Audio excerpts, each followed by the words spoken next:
ఇవి కూడా పూర్తిగా చెల్లుబాటు కావట్లా. There is also some problem. And సరే, ఇంకా ప్రైవేట్ ఆర్గనైజేషన్స్ నుంచి రావాల్సిన ఇండివిజువల్ బకాయిలు ఇవి కూడా ఉన్నాయి. సో ఈ బకాయిలు ఇది ఎంత పెరుగుతోంది అంటే ఆ సంస్థలు తిరిగి లేవలేనంతగా అప్పులు ఊబిలో కురిగిపోతున్నాయి. అండ్ ఇమాజిన్, ఇప్పుడు మామూలుగా బ్యాంక్ ఇంట్రెస్ట్ అంటే కూడా మనం ₹1,00,000 బ్యాంకులో వేస్తే మీకు నెలకి 450, 500, 550 సంథింగ్ వస్తుంది. అది lowest interest being paired with banks. Imagine 1 lakh crores is the amount on which it will get interest అనుకోండి. ఎంత అవుతుంది ఒకసారి ఊహించుకోండి. వాటితోటి ఆ విద్యా సంస్థల కనీసం జీతాలు చెల్లింపు జరిగిపోతుంది. అంత అమౌంట్ అది. మరి ఎవరు ఎందుకు పట్టించుకోవట్లేదని పట్టించుకోవట్లేదు. ఎవరు పట్టించుకోవాలి? గవర్నమెంట్ పట్టించుకోవాలి, లేదా అక్కడ అధికారులు పట్టించుకోవాలి. వాళ్ళు ఎవరు ఎప్పుడు ప్రభుత్వాన్ని క్వశ్చన్ చేసే పరిస్థితిలో ఉండరు. ఇప్పుడు సమస్య ఏమిటి అంటే ఎక్కడైనా సరే, ఇవాళ ఇందాక ఒక మిత్రుడితో మాట్లాడుతుంటే వచ్చిన సమస్య, బాస్ ఈజ్ ఆల్వేస్ రైట్.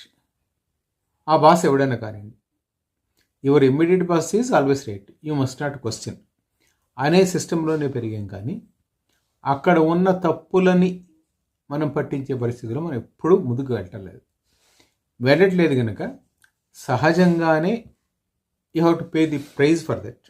అంటే సిస్టంలో క్వశ్చనింగే తప్పు అనే పరిస్థితిని మనం అలవాటు చేసాం. ఎవరికి? అటు అధికారులకి, ఇటు చాలా భాగం ప్రజలకి. నేను క్వశ్చన్ చేయకూడదు ఎవరు, నేను ఈ సిస్టమ్ ఇంతే, ఇలాగే ఉంటుంది, ఇలాగే నడుస్తుంది, ఇది ఇంతే అనే పద్ధతిలో మనం అలవాటు చేసాం. ఈ అలవాటు మారకపోతే, క్వశ్చన్ చెయ్యకపోతే ఇట్లాగా ఈ అప్పులు ఊబులు అనేవి ప్రభుత్వంలోని వివిధ సంస్థలకు పెరుగుతాయి. ఇప్పుడు కేవలం this is now limited only to power sector, ఇప్పుడు మనం మాట్లాడుకుంటున్న సబ్జెక్ట్ వరకు. కానీ ఇది ఇంకా చాలా సెక్టర్స్లో ఉంది. ఇప్పుడు ఆర్టీసీకి ఎంత నష్టాలు వస్తున్నాయి ఏమిటి అనేది అందరికీ తెలుసు.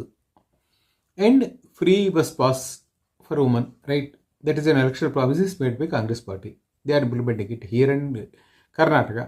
రేపు పొద్దుట ఎక్కడ ఎలక్షన్స్ వచ్చినా this will be there one of the flagship programmes to women voters. మహిళలు ఓటర్లు కావాలి అంటే ఇటువంటి స్కీమ్స్ కావాలి, పెడుతున్నారు. పెడితే వీటిని ఇంప్లిమెంట్ చేస్తారా? చేస్తే వాటిని అమలు చేస్తున్న సంస్థల పరిస్థితి ఏమిటి? వాటికి చెల్లించాల్సిన బకాయిలు ఎప్పటికప్పుడు మొత్తం చెల్లిస్తారా? This is a big question mark which will not be answered by any political party. అన్ని పొలిటికల్ పార్టీలు దేనికి వచ్చినా హామీలు ఇచ్చేస్తూనే ఉంటాయి కదా. అన్ని హామీలు